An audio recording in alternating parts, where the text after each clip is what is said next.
बड़े बेहतरीन एनालिस्ट भी हैं, फौजी बैकग्राउंड भी है।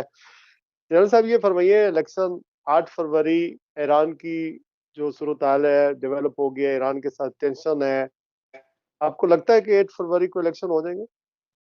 या इंशाल्लाह देखिए, ये जो इलेक्शंस हैं ये हमारी मुल्क के लिए, जमहूरियत के लिए, आगे चलने के लिए बड़े ज़रूरी हैं। एंड आई एम श्योर कि इसमें अभी कोई डाउट नहीं है कि 8 फरवरी को इलेक्शन होंगे, एक परमानेंट हुकूमत आएगी और वो फिर ज़्यादा बेहतर पोजीशन में होगी। इस तरह की इरिटेंट्स जो सफारती सतह पे, बैनुल अक़वामी सतह पे, मुआशी हमारे मामलात हैं उनको, सिक्योरिटी की इश्यूज हैं उनको हल करने में वो मददगार साबित हो। कोई इमरजेंसी टाइप चीज की बातें भी हो रही हैं पाकिस्तान में? मैं तो अपने मुल्क के मफादात देखने हैं और मेरे ख्याल में मुल्क का मफाद इसी में है कि इलेक्शंस कराए जाएं और जिसकी मैंडेट है वो आके हुकूमत बनाए और मुल्क के मामलात चलाए। हुकूमतें तो आती जाती रहती हैं, कोई एक पार्टी, कभी दूसरी पार्टी, कभी तीसरी पार्टी, सदा तो नहीं। मुल्क हमारे लिए इम्पॉर्टेंट है और मुल्क के लिए ज़रूरी है कि ये जमहूरी सिस्टम चले और मुल्क ठीक लाइन के ऊपर रहे और हम हमारे अदारे अपनी हदूदों कयूद में रह के अपना काम करें। मियां मोहम्मद नवाज शरीफ साहब के बारे में कहा जा रहा है कि वो अपनी वजारत उज़्मा की कुर्सी से, जिस तरह निज़ाम ने, अदारों ने उनको फैसिलिटेट किया, बहुत कम फासले पर रह गए हैं। लेकिन एट द सेम टाइम मियां साहब के लिए मुश्किलात ये पैदा हुई कि जो टिकटों की तकसीम थी, कुछ ऐसे लोगों को टिकट मिल गए जिनका पार्टी से कोई ताल्लुक नहीं था, कुछ ऐसी खबरें हैं। कई लोग लेफ्ट ओवर हो गए, कई नए एंट्री लोगों की हो गई हैं। वहीद हाशमी साहब कह रहे हैं, दूसरे लोग कह रहे हैं, शायद खान अब्बासी कह रहे हैं कि टिकटों की उस तरह तकसीम नहीं हुई, मामलात उस तरह नहीं चल रहे जिस तरह चलने चाहिए थे। ये सारा कुछ होने के बावजूद आप समझते हैं कि मुस्लिम लीग नून या मियां साहब वजारत उज़्मा की कुर्सी तक पहुंच पाएंगे, या मुस्लिम लीग नून वफाक में और पंजाब में सूबों में हुकूमत बना देगी? देखिए शिराज, जब मियां नवाज शरीफ साहब को वजारत से on the drop of the hat almost kick out किया गया बदनाम करके, और फिर पाबंद सलासल भी किया गया और जीआईटी बनाई, सुप्रीम कोर्ट का जज उसके ऊपर बैठा, उस वक्त तो ना सोशल मीडिया पे कोई इतना शोर था, बल्कि लोग बगले बजा रहे थे, वेरी गुड, बहुत अच्छा हुआ, ये इनको करो, बेटी को भी बुलाओ, उसको भी बुलाओ, ये करते रहे सब कुछ। अब जब उसका अजाला हुआ है तो किसी ने फैसिलिटेट कोई नहीं किया। पॉइंट ये है कि this is his right to come back to his country and he is come back, और आके उन्होंने अदालतों को फेस किया है, अपने तौर पे दलाइल हुए हैं, वो पेश हुए हैं और उसके ऊपर उनको रिलीफ मिली है। और रिलीफ के बाद वो अपने तौर के ऊपर एक पार्टी के हेड हैं और वो एक ऑर्डिनरी हेड भी नहीं है, 3 दफा प्राइम मिनिस्टर रह चुके हैं, through thick and thin. Every time जब उनको कुड़पी लगाने की कोशिश की गई तो अल्लाह की मदद उनके साथ शामिल आ रही, इंसाफ मिला और वो दोबारा आते रहे और अभी फिर बाइज्जत तरीके से बरी हुए कोर्ट से और वो आ गए। एक तो ये बात है। नंबर 2, जो ये कहा जाता है कि जी टिकटों की तकसीम है, देखिए सोशल मीडिया अभी उन लोगों के पेट में दर्द है जब वो जो चाहते हैं कि वो हो, इसको तो आते सार हथकड़ी क्या फांसी लगा देना चाहिए था, क्योंकि उनके अंदर तो हकारत इस हद तक भरी हुई है कि वो तो चोर, डाकू, शूदर, घटिया, फताना, वो इतना कुछ कहा गया। और ये सोशल मीडिया तहरीक इंसाफ के ने इतना वो किया, पैसा यहूदियों का भी था, हिंदुओं का भी था।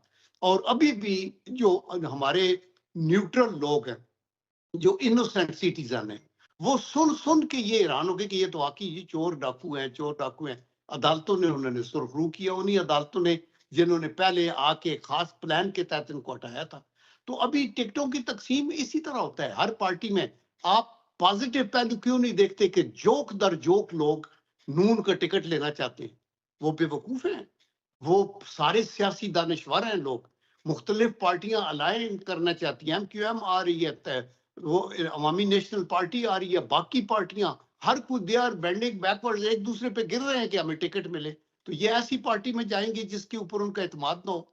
तो अभी अगर ये आ रहे हैं, अभी इलेक्शन के अंदर पता चलेगा कि क्या होता है। हमें उम्मीद है कि जो पजीराई है वो मुस्लिम लीग नून की है। और आज पाकिस्तान के सियासी उफक पे को अगर एक लीडर है जो इसको मुश्किल से निकाल सकता है तो वो नवाज शरीफ ही है। बाकी तो सारों को वो देखा है और उनके लिए भी बेड ऑफ रोजेस नहीं होगा और ये ओवरनाइट भी नहीं होगा। वो तो over a period of time, और उनकी अपनी प्रायोरिटीज हैं। पहली प्रायोरिटी है नेशनल यूनिटी की, कि सबको जाके घुटने भी पकड़ने पड़े, सारों को राजी करके साथ कहा जाए कि अपने सियासी हकूक लें। You may agree to disagree. इसके बाद मईशत का है, उसके बाद ये टेररिज्म का है, फिर ये सफारती तन्हाई, हमने सऊदी अरेबिया को भी नाराज किया हुआ था, चीन को भी नाराज किया हुआ था, यूएई को भी नाराज किया था, यूरोपियन यूनियन को भी नाराज किया हुआ था, अमेरिका को भी किया हुआ था। तो बिल्कुल जो अकल से अंधा हो, बिल्कुल पागल बंदा हो, वही ये कहेगा कि नहीं जी हम एब्सोल्युटली नॉट कह के बड़े टॉप ऑफ द लाइन जा रहे थे। Is that the best diplomacy? तो अभी ये आके अगर इनके पर्सनल रिलेशनशिप के ऊपर भी ये चीजों को, सीपैक को रिवाइव करेंगे, और अपना इन्होंने अपने जो मैनिफेस्टो बनाया हुआ है उसके ऊपर, और वो हम दुआ करते हैं कि अल्लाह ताला करे अच्छी टीम इनके पास हो, इनको इतनी मेजॉरिटी मिले कि ये अपोजिशन से ब्लैकमेल ना हो। अभी पीडीएम की हुकूमत के अंदर शहबाज शरीफ तो पीएमएलएन के थे, लेकिन दी पॉइंट इज के नीचे कैबिनेट के सारों के डिसीजन है, जिसके अंदर 85 लोगों को रखना पड़ा, बिकॉज हर कोई वो अपने तौर की की ब्लैकमेलिंग होती है सिस्टम में, जब आपके पास मेजॉरिटी ना हो। तो अल्लाह करे मेजॉरिटी हो, 2/3 हो तो बेस्ट है, अगर सिंपल हो वो भी अच्छी है, जिस पार्टी को भी आए, ताकि वो अपने गोर पूरे दिखा सके और आगे चलाए। तो खुदा के करम से I think it is not a cause of alarm. अभी लोगों को भी साथ रखना है।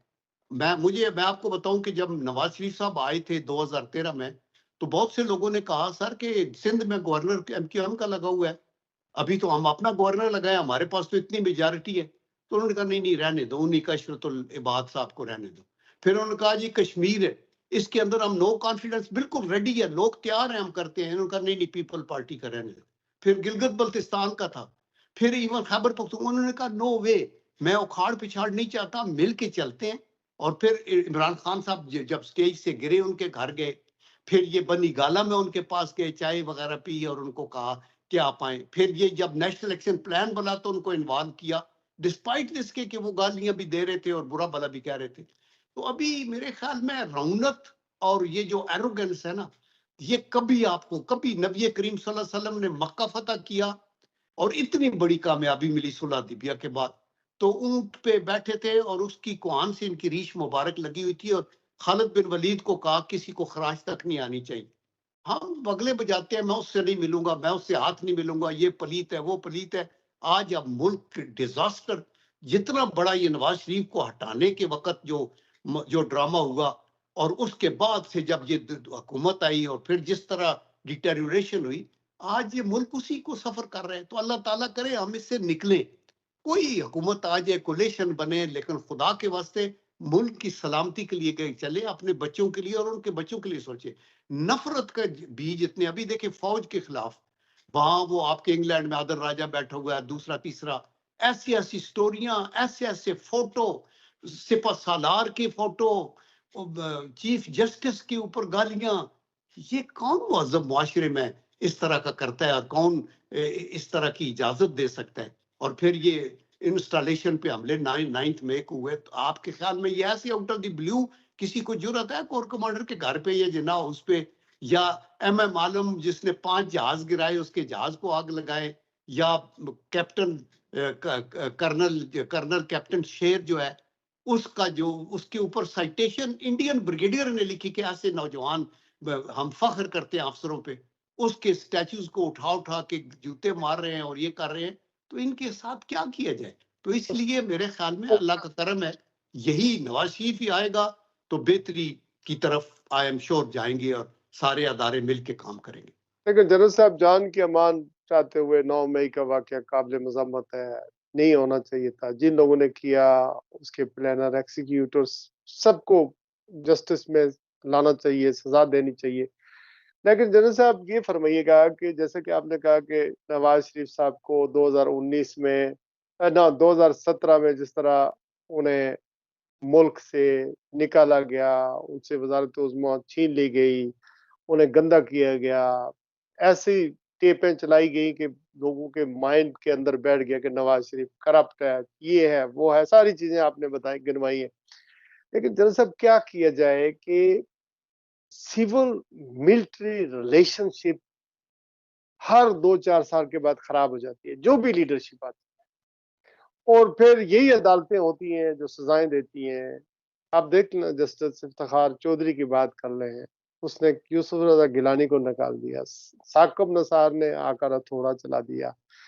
अभी जितने भी माजी के सारे केसे, अब वो वक्त नहीं है, लेकिन इस बारे में भी कोई असेसमेंट होती होगी आर्मी के अंदर, being a army general, ex army general, कि यार ये जो रिलेशनशिप है, सिविल मिलिट्री रिलेशनशिप खराब करने से अवाम के सेंटीमेंट अदारों के खिलाफ जाते हैं। ठीक है, नहीं होने चाहिए, लेकिन ये हर 2-4 साल के बाद हम एक प्रोजेक्ट लाते हैं, फिर उसको फेल करते हैं, उसको तब्दील कर देते हैं, तो ये बड़ा अनफॉर्चुनेट है। तो ऐसी कोई मिलिट्री के अंदर कोई असेसमेंट होती है जो मिलिट्री को बताती है कि यार ये मुल्क के अंदर ये हो रहा है, अवाम की उंगलियां उठती हैं, ये चीजें हम दबा नहीं सकते, या पत्थर का जमाना नहीं है। आप सोशल मीडिया की बात कर रहे हैं, जब मेन स्ट्रीम मीडिया कंट्रोल हो जाए तो इसी तरह मिसयूज होता है सोशल मीडिया भी। अब तो सोशल मीडिया की खबरें उठाकर मेन चैनल चलाते हैं। यहाँ पर मैं आपको बताऊं कि लोग पाकिस्तान से बाहर, पाकिस्तान के चैनलों से उन्होंने स्विच साइन ऑफ कर दिए हैं, पाकिस्तान के मामला से इररिलेवेंट हो गए हैं, क्योंकि पोलराइजेशन बहुत ज्यादा है, राइट और रॉन्ग का पता नहीं चलता। तो इस तरह जब चीजें कंट्रोल हो तो फिर क्या किया जाए? देखिए शिराज खान, ये जो आपने बात की है ना, ये एक मुहिब वतन पाकिस्तानी के दिल की आवाज है। आप भी ये चाहते हैं, मैं भी ये चाहता हूँ कि हमारा मुल्क बेहतरीन तरीके से चले। लेकिन बदनसीबी ये है कि जब पाकिस्तान बना था तो हमने तकरीबन पहले 9 साल तक आईन ही नहीं बनने दिया। इंडिया ने 1950 में बना लिया, हम 56 में गए, फिर आईन टूटते रहे, और उसके अंदर जो लोग इन्वॉल्व थे उन्होंने मुझसे कोई भला नहीं किया। और फिर वो जो एस्टेब्लिशमेंट के लोग और सिविल मिलिट्री के कोलिशन से, आपको पता है कि ये फिर मार्शल लॉ लगते रहे, वो काबिल मुजम्मत थे।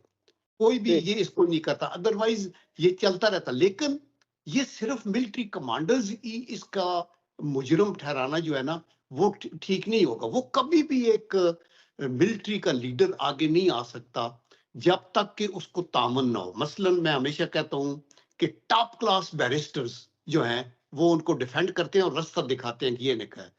जजेस, सुप्रीम कोर्ट के जस्टिस, आपके देखें कि बहुत से जस्टिस ने मसलन परवेज मुशर्रफ साहब को 3 साल के लिए हुकूमत ही नहीं, बल्कि उनको कहा कि आप आइन भी बदल लें, जो कि सुप्रीम कोर्ट भी नहीं कर सकती थी। जस्टिस मुनीर ने नजरिया जरूरत दिया, आगे आके ये साकिब निसार साहब का अपना एक रोल हो गया, वो किया। तो वो अच्छा जस्टिस ये करते हैं। फिर आप ये देखें कि जो पॉलिटिकल लोग हैं वो फौरी तौर पे आधे साथ हो जाते हैं, आधे जो जिनको नहीं मिलाते वो अलग होते हैं। आप देखें PMLQ बनी फौरन परवेज मुशर्रफ साहब की वो स्ट्रेंथ थी, वो कहते थे ये हमारे साथ है। इससे पहले बहुत से वो चलते रहे। तो बहसियत कौम हमें सोल सर्चिंग करनी होगी।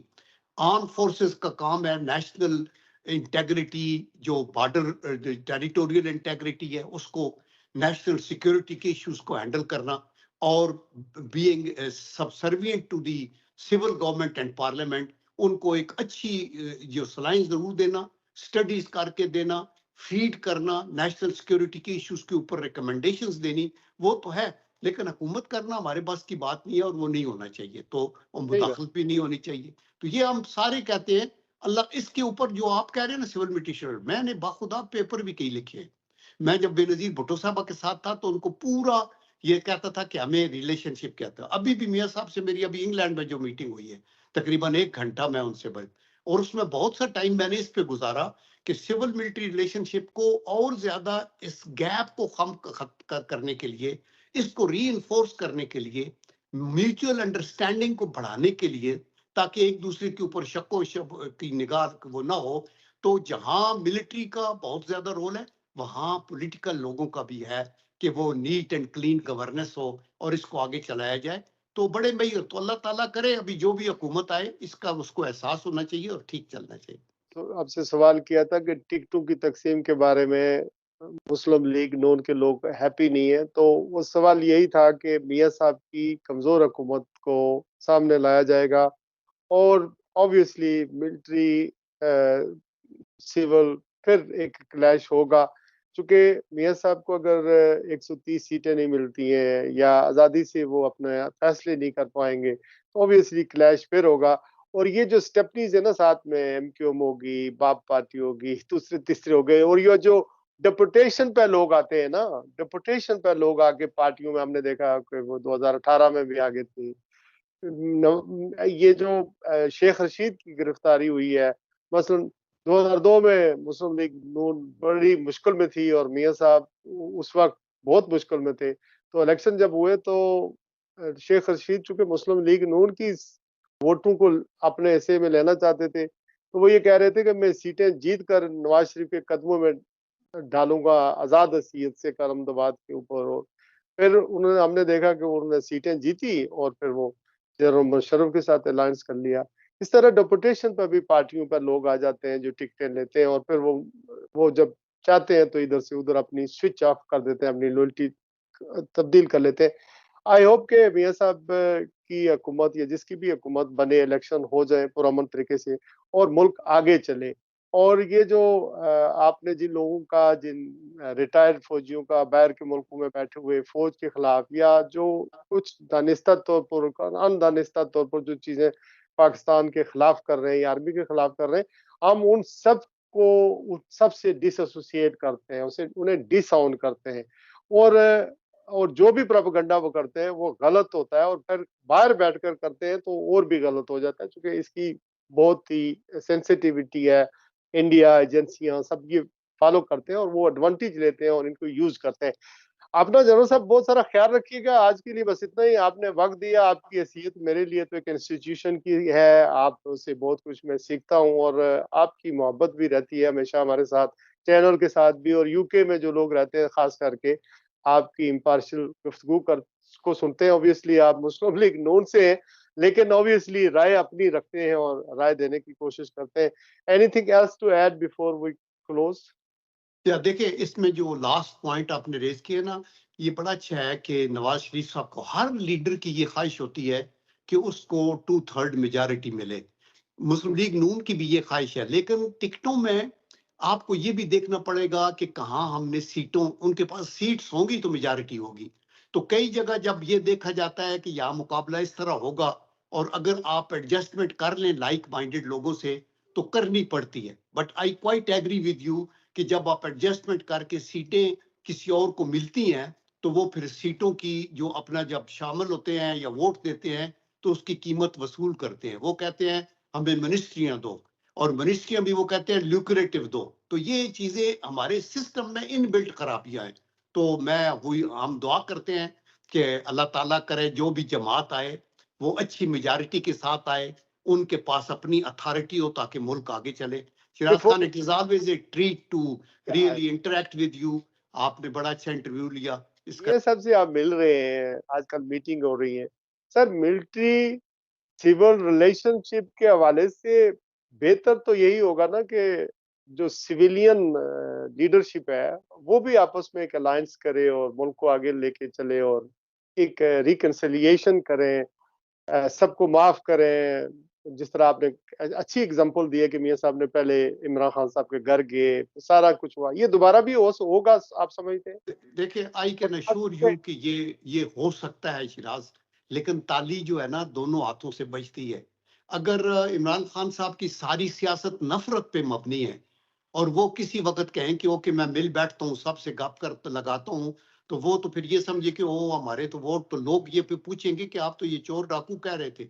ये ताली दोनों हाथों से बजेगी, दोनों तरफ से होगा। But I can assure you any leader worth his salt, वो ये चाहेगा कि मुल्क के अंदर इकट्ठा करके यकजहती, we can agree to disagree. आप नेल्सन मंडेला की मिसाल ले ले, 27 साल जेल से निकल के जब उन्होंने, लोगों ने कहा जड़ा बन हूं तो तू बड़ा बब्बर शेर है, इनको गोरों को निकालते, उसने कहा नो, मैं, आप चाहते हैं कि मैं 27 साल और बंद रहूं और मुल्क जैम हो जाए। उन्होंने वो गोरे को अपना नायब सदर बना दिया या वट करते कराते अपनी हुकूमत की, और वो छोड़ के चले गए।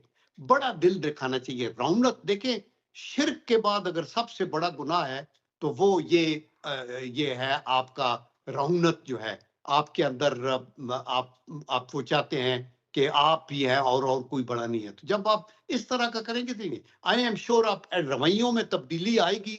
तो आप, सियासी मुखालफत होनी चाहिए। देखिए, सियासी अपोजिशन नहीं होगी तो मुल्क आगे कैसे चलेगा? अपोजिशन हो, लेकिन अपोजिशन हदूदों के यूथ के अंदर रहे, जाती दुश्मनी में तब्दील ना हो। Thank you very much. I hope कि पाकिस्तान, अल्लाह पाकिस्तान और अहले पाकिस्तान की खैर करेगा, पाकिस्तान में इस्तेकाम आएगा और जिसकी भी हुकूमत बने मुल्क के लिए कुछ बेहतर इकदाम उठा सके। इस वक्त हमें बहुत सारे चैलेंजेस का सामना है। अपनों और अपने गिरद नवागे लोगों का ख्याल रखिएगा। अस्सलाम वालेकुम रहमतुल्लाहि व बरकातहू। बहुत शुक्रिया सर।